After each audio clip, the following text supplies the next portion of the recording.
어머나. 보통 우리가 선을 넘었다 할 때는 보통 정도에 지나친 그런 행동을 했을 때 선 넘었다 이런 표현하는 거 아니에요, 김묘성 기자님? 그런데요, 이 가수가 13살에 넘은 선은 바로 휴전선이었습니다. 어머나.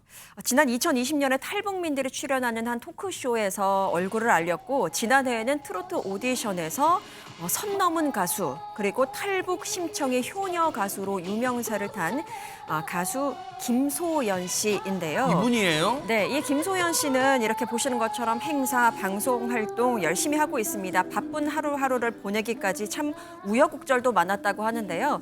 어제 공개된 한 방송에서 그간의 어려움을 토로했었는데 이야기를 들어보니까 가슴 아픈 가족사가 있었습니다. 어린 나이에 2번 정도의 목숨을 건 시도 끝에 탈북에 성공을 했고 세상에. 중국에서 무려 12년을 숨어 살다가 우여곡절 끝에 겨우 한국에 올 수 있었다고 합니다. 어머나. 그야말로 목숨을 걸고 탈북한 거잖아요. 그 과정 생생하게 얘기 들어보시고 이어가 보도록 하겠습니다.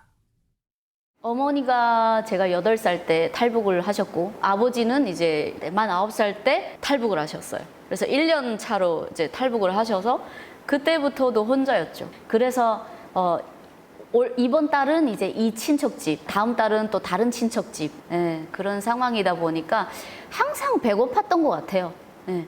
살아갈 그 의욕이 아예 사라졌어요.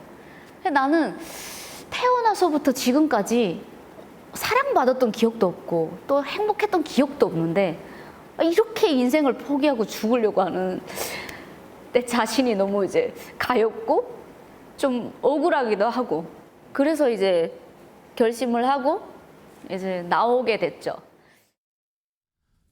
지금이야 자유의 품 대한민국에 와서 이제 살고 계시고 뭐 트로트 가수로서 생활하니까 저렇게 그나마 조금 담담하게 눈물 지으면서 얘기하지만 안지용 기자님 생각해 보면 너무 기가 막혀요. 아버지 어머니가 자기만 놔두고 먼저 탈북하다니 이게 와 이럴 수가 있는 거예요 진짜.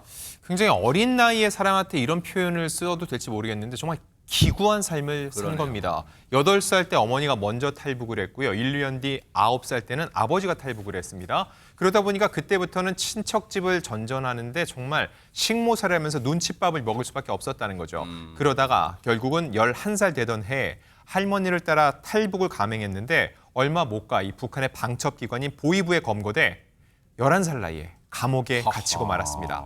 당시 회상하면서 이렇게 얘기를 하기도 했는데 김소연 씨는 우리는 사람이 아니었다. 들어간 순간부터 짐승이다 보니 모든 것을 다 허락받아야 되고 움직이면 안 됐다고 토로했고요. 먹을 수 있는 것이 나오는데 옥수수가루 10% 푼 그냥 물이었다. 영양실조에 걸려서 젓가락 정도로 몸이 말랐다고 MBN 특종 세상을 통해 토로한 적이 있습니다. 자, 이렇게 1년 동안 감옥 생활을 한 후에 다시 마을로 돌아왔는데 네. 그때도 마음이 편치 않았습니다. 왜냐하면 아이들은 물론 어른들까지 반역자라면서 손가락질하면서 아이고. 괴롭히기 일쑤였다는 거죠. 세상에. 그래서 결국 1년 뒤에 다시 김소연 씨는 탈북을 감행했고 13살 나이에 자유 대한민국의 품에 안길 수가 있었던 거예요. 아유 또 그 탈북 성공했던 두 번째 만에 성공했던 얘기 들으니까 제가 또 마음이 놓여요. 안도의 한숨 나오는데 근데 보세요 김현주 평론가님 탈북에는 성공했지만 그 과정 동안 그동안 자신을 놔두고 먼저 탈북을 해버린 부모님을 원망하지는 않았을까요 진짜? 왜 원망을 안 했겠습니까? 어린 나이니까 별별 감정들을 다 가지고 그 모진 세월을 견뎌냈겠죠. 정말 우여곡절 끝에 중국으로 가서 8살 때 헤어졌던 어머니를 5년 만에 이제 처음으로 상봉을 하게 됐는데 그렇게 만나면서 엄마 하면서 껴안았던 그 순간 정말 복잡다단한 여러 심경들을 아마 가지고 있었던 모양입니다. 너무너무 그리워했던 엄마지만 정말 그 만났던 순간에는 나를 왜 버렸던 거야? 내가 힘들 때 도대체 그랬겠죠. 어디 있었던 거야? 이렇게 아주 복잡한 심정이 뒤섞여 있었던 것이죠. 그리고 또 어머니가 그렇게 떠나갔으면은 어디선가에서는 정말 잘 살고 있겠지 이런 생각으로 버텼었는데 막상 실제 보니까 실상은 그와는 본인이 생각했던 거와는 완전히 달랐다는 거예요. 중국에서 어머니신가 봐요, 엄마. 그렇죠. 네. 중국에서 사기를 당해서 굉장히 고생을 또 하고 있었다고 합니다. 그리고 또 이제 아버지 얘기를 해보자면은요. 아버지께서는 이미 돌아가셨을 것이다라고 생각하고 중국에서 이제 제사도 지냈었다는 것이에요. 이분이 아버지인가 봐요. 네. 네, 근데 돌아가신 줄로만 알았던 아버지를 이제 한국에 돌아와서 만나게 된 거죠.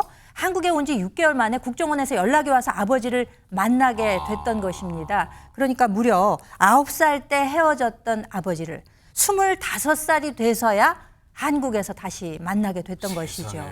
근데 이 아버지 역시 잘 지내셨으면 좋았으련만 실상은 뭐 술로 매일매일 지새우는 등 굉장히 힘든 생활을 하고 계셨다고 합니다. 그래서 어머니도 이것을 굉장히 힘들어하는 그런 생활의 연속이 이어졌다고 하는데요.